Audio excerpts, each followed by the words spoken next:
Hi to all my students.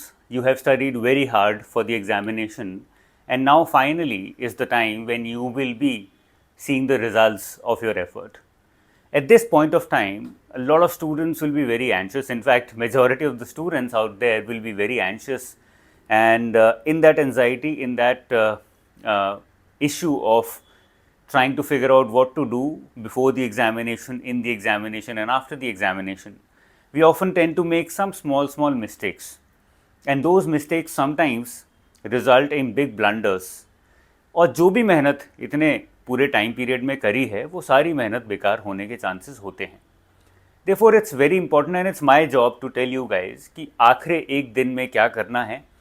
On 7th what you should be doing and what you should not be doing. Of course, it's your call. You can decide not to follow what I say or to follow what I say. On 8th, on the day of the examination, what is to be done, what is not to be done. And after the exam is over, what should be the next step? What is the ideal next step? ये पूरी बात करने का जो objective है वो है कि जो हमने अभी तक मेहनत करी है वो मेहनत में, वो प्रिपरेशन में कहीं पर भी रुकावट ना आए. That preparation should not be affected in what we do in these 2 days. तो सबसे पहले स्टार्ट करते हैं कि 7th को, your examination is on 8th, 7th को 1 day before the examination what you can do and what you can try not to do. सबसे पहले सबसे इम्पॉर्टेंट मुझे लगता है कि बहुत ज़्यादा नहीं पढ़ना है और बहुत कम नहीं पढ़ना है. I also often use to make this mistake कि किसी ने बोल दिया कि अब आराम करो, अब जितनी पढ़ाई होनी थी हो गई. स्पेशली पेरेंट्स बोलते हैं ऐसा, जितनी पढ़ाई करनी थी कर ली, अब पढ़ने से कुछ फ़र्क नहीं पड़ेगा, तो वाई स्टडिंग राइट नाउ. और हम उसको इस तरह से इंटरप्रेट करते हैं कि अब पढ़ाई बिल्कुल रोक देते हैं, जितना पढ़ना था पढ़ लिया, अब एग्ज़ाम के दिन देखेंगे. Now these are extremes that we are getting into, right. But objective होता है उनका भी ये बोलने का और हमारा भी ये सुनने का कि जो पढ़ना था पढ़ लिया. Do not try to study something new, but keep your focus alive, keep your brain intact, keep your brain moving in the right direction. उसको रुकने नहीं देना है और उसको एग्जॉस्ट भी नहीं करना है. So at this point of time questions are a very important way of keep your brain moving, but at the same time जज नहीं करना है अपने आप को. सेकेंडली, क्वेश्चंस के साथ जो भी करंट अफेयर्स, जो भी नोट्स अपने बनाए हुए हैं उनको पढ़ते रहो, और खाली टाइम मिले तो कोई बुक उठा ली, उसको थोड़ा बहुत जस्ट मज़े के लिए पढ़ लिया. क्या नहीं करना है, it's very important not to watch anything, क्योंकि देखने से our eyes use majority of the brain power. So when you're watching something, you're automatically, of course, registering a lot, but you're also wasting a lot of energy, your brain's energy. तो उसकी ज़रूरत नहीं है exam से पहले. और ऐसा तो नहीं है न्यूज़ बैठने देखोगे, कुछ बैठने देखोगे तो लाइट सी मूवी उठा लोगे, सीरीज़ उठा लोगे. I don't think that should be done, because that can take away the focus of you from the examination. तो फोकस को मेंटेन करते रहने के लिए I feel it's very important that you keep reading something. You can decide to read something lighter, probably a newspaper or something online. कोई भी book उठा लीजिए, बहुत सारी बुक्स रखी हैं ऐसे ही, तुम्हारे पास 4-5 किताबें होंगी, कुछ भी उठा लीजिए. But make sure that you are not watching anything. उससे ना फोकस हिल जाएगा, पता नहीं लगेगा, बट एग्जाम में वो अफेक्ट करेगा. Okay, that is number 1. ये ध्यान रखना ज़रूरी है. It's very important not to read anything new.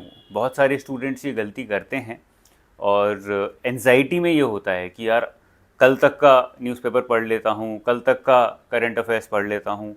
It's not going to affect your preparation, your result in the examination by a big margin.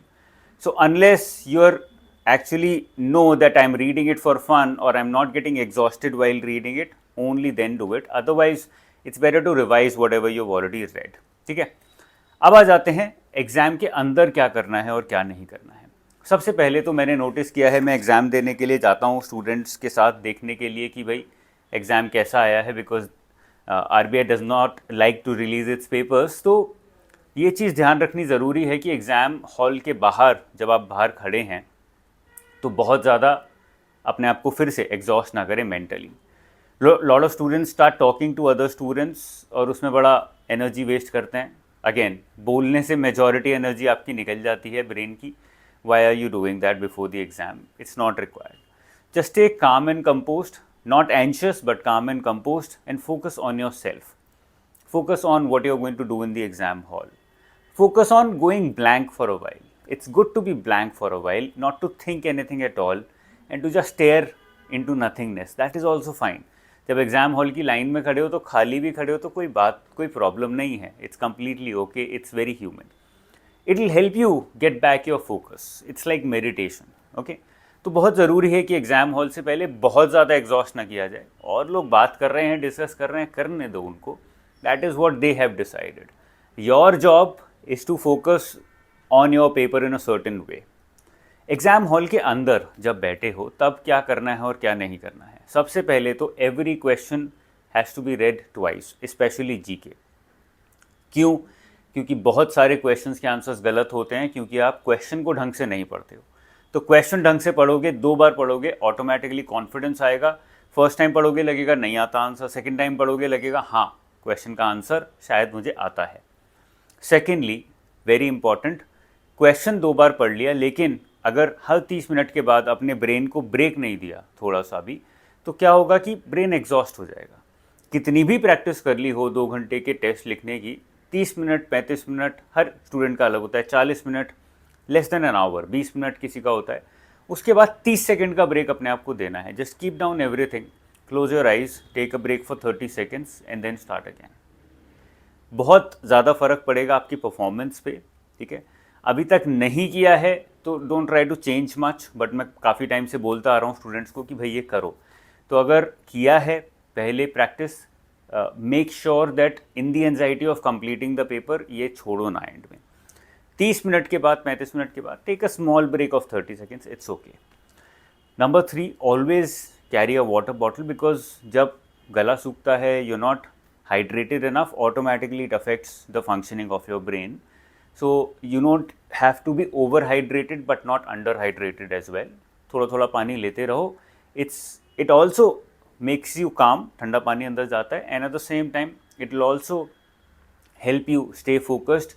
आपको और चीज़ों की ज़रूरत नहीं है. It's like you have whatever you need in your own place. आपको किसी और चीज़ की ज़रूरत नहीं है इन 2 घंटों के लिए. So keep hydrated. थोड़ा बहुत पानी अपने पास रखना बहुत ज़रूरी है. कुछ स्टूडेंट्स को चाय की आदत होती है, कॉफ़ी की आदत होती है, ले सकते हो एग्ज़ाम से पहले. बेटर होगा मुझे लगता है घर से लेके आओ अपनी चाय या कॉफ़ी एक थर्मस में, ज़्यादा अच्छा रहता है. रादर देन वहाँ पे भीड़ लगाओ, दुकान में घुसो, वो सब में नहीं घुसना है. वो सब एक्टिविटीज़ से आपका फोकस हिलता है. Let's not try and not to disturb our focus. उसको मेंटेन करना है एक बार अचीव करने के बाद. ठीक है. Now these are all trips not meant to inculcate और increase anxiety in you. They are only meant to tell you कि इस तरह से अपना पेपर और पेपर डे ऑर्गेनाइज किया जा सकता है. ठीक है.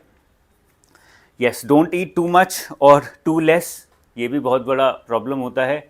बहुत ज़्यादा खा लिया, बहुत कम खा लिया तो you're not feeling healthy, you're not feeling happy inside. बहुत ज़्यादा खा लिया, नींद आ रही है, बहुत कम खाया, भूख लग रही है. So not able to, your brain is focusing elsewhere. तो थोड़ा बहुत डिसेंट अमाउंट खा के निकलो और instead of directly eating carbs, चने, स्प्राउट्स, सैलड के साथ ऐसी चीज़ें खा के निकलोगे. मिल्क नहीं लेना, मिल्क से नींद आती है, कार्ब्स होते हैं, फैट होता है.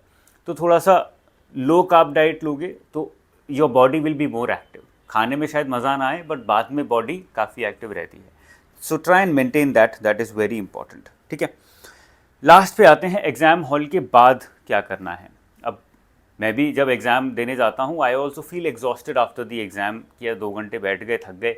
मुझे तो वैसे ही पूरा पेपर करने का मौका नहीं मिलता. I am trying to recollect and remember as many questions as possible. So I feel exhausted, we all feel exhausted. But उस एग्जॉस्शन को सरपास करना ज़रूरी है क्योंकि फ़ेज़ 1 तो अभी स्टार्ट हुआ है. फ़ेज़ 2 में जो परफॉर्मेंस है that is going to be dependent very largely on your phase 1 as well. Phase 1 में जीके के क्वेश्चंस कैसे हुए, फाइनेंस के क्वेश्चंस किस तरह से परफॉर्म किए, जो क्वेश्चंस नहीं आते थे उसमें रिस्पॉन्स कैसा था तुम्हारा अपना, ये सब एनालाइज करना ज़रूरी है. इसके लिए पूरा एक दिन देना ज़रूरी है. And no better day than the day of the exam itself. आराम से एग्ज़ाम हॉल से निकल के अपना फ़ोन हाथ में लो और फ़ोन में रिकॉर्ड करना शुरू करो सबसे पहले कि मेरे को क्या क्या क्वेश्चंस याद हैं और कितने क्वेश्चंस याद हैं, वॉट जितने भी सेक्शंस के जो भी क्वेश्चंस याद हैं उसको ऑडियो रिकॉर्ड कर लो, नो नीड टू राइट। उसके बाद सेकेंडली घर जाके आराम से बैठ के पहले पूरा पेपर रिकलेक्ट करने की कोशिश करो। मैं भी रिकलेक्ट करूँगा, बहुत सारे और यूट्यूबर्स भी करते हैं और आपको बताते हैं। शाम तक फर्स्ट स्टेप पूरा होगा कि पूरा पेपर या पेपर में से मेजॉरिटी पार्ट तुम्हारे पास आ गया। कट ऑफ की चिंता मत करो, कट ऑफ बाद में देखेंगे। अब ये देखना ज़रूरी है, इम्पॉर्टेंट ये है कि कहाँ कहाँ पर तुमने मिस्टेक्स करी और क्या मिस्टेक्स करी, और ये लिखना स्पेशली कि भाई मैंने यहाँ पे ये गलतियाँ की हैं। तो फेज़ 2 में अगर सिलेक्शन होता है तो ये गलतियाँ नहीं करनी है। I have to keep a note that I don't repeat the same mistakes. That is what is more important, that is what differentiates losers from winners, achievers from aspirants. ठीक है ना, ध्यान रखना है ये चीज़। उसके बाद आपको कट ऑफ पे जाना है कि ठीक है अब मेजॉरिटी पेपर हाथ में आ गया है, नहीं भी आया है तो मुझे पता है कि मैंने कहाँ कहाँ पर कैसा परफॉर्म किया है, प्रॉक्स कितना स्कोर बन रहा है, तो शायद मैं कट ऑफ के आसपास, कट ऑफ बढ़ेगी घटेगी ये हम लोग सब थोड़ा बहुत आपको बता देते हैं। ऑफकोर्स हमारे पास भी पेपर नहीं है तो हम भी तुक्के ही मार रहे हैं अपने एक्सपीरियंस के बेसिस पे, और आप लोग भी तुक्के ही मारोगे, तो उस कट ऑफ का बहुत ज़्यादा वैल्यू होती नहीं है। वैल्यू होती है लर्निंग की, कि जो एग्ज़ाम से मैंने सीखा है, और फेज़ 2 में जो अच्छा किया है I have to repeat the same in phase 2, जो ख़राब किया है I have to try and not repeat these mistakes in phase 2 examination. That is what matters, ultimately वही है। तो ये एनालिसिस फेज़ 1 के इमीडिएटली बाद स्टार्ट कर देना है।